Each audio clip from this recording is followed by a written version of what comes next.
ഇന്നത്തെ ദിവസം ഒരു പ്രത്യേകതയുണ്ട്. എന്താ അറിയോ? കച്ചറ കളയേണ്ട ദിവസമാണ്. വീക്കെൻഡിൽ 2 ടൈം മാത്രമേ ഇവിടെ കച്ചറ കളയാൻ പറ്റും. അപ്പോൾ ഇന്ന് കച്ചറ കളയാൻ മറന്നു പോയാൽ പിന്നെ അടുത്ത ആഴ്ച അപ്പോഴത്തേക്ക് റൂമിൽ നാശമാവും സ്മെല്ല് വന്നിട്ട്.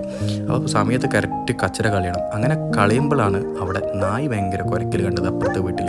അപ്പോൾ അവനക്ക് തന്നെ അത്ര ഇഷ്ടപ്പെട്ടിട്ടാന്ന് വിചാരിച്ചു. ഞാൻ നല്ല അവിടെ നിന്ന് എസ്കേപ്പായി. ആൾ ഭയങ്കര ഡേഞ്ചറാണെന്ന് തോന്നി. ഇത് ഞാൻ പോകുന്നത് എവിടെ അറിയോ? ഒരു മുത്തശ്ശീൻ്റെ വീട്ടിലാണ്. അവിടെ നല്ല സ്ട്രോബെറി ഉണ്ടെന്ന് ഇത് ഇച്ച ഫോൺ വിളിച്ചിട്ട് പറഞ്ഞു. അപ്പോൾ പിന്നെ അവിടെ പോയി സ്ട്രോബെറി പറിക്കാമെന്ന് വിചാരിച്ചു. അപ്പോഴുള്ള കാഴ്ചകളാണ് ഞാൻ നിങ്ങൾക്ക് കാണിച്ചു തരുന്നത്.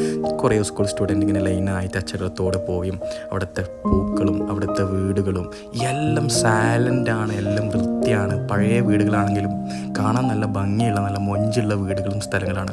അപ്പം ഞാനുള്ളത് ജപ്പാൻ്റെ നല്ല ഉൾപ്രദേശത്തിലാണ്, ഗ്രാമത്തിലാണ്. ഇവിടെ നല്ലോണം ഫാക്ടറികളും വീടുകളും മാത്രമാണ് ഇവിടുത്തെ. അപ്പം ഇവിടുത്തെ വീടുകൾ കാണുമ്പോൾ സത്യം പറഞ്ഞാൽ ഭയങ്കര നാട്ടിൽ ഇതുപോലത്തെ വീടുകളായാലും ഒക്കെ ക്ലീൻ ആക്കുന്നത് ഇതെല്ലാം അവരവരുടെ ഇഷ്ടത്തിന് ക്ലീൻ ആക്കുന്നതാണ്. അപ്പം അടുത്ത വീഡിയോ നിങ്ങൾ കാണണം.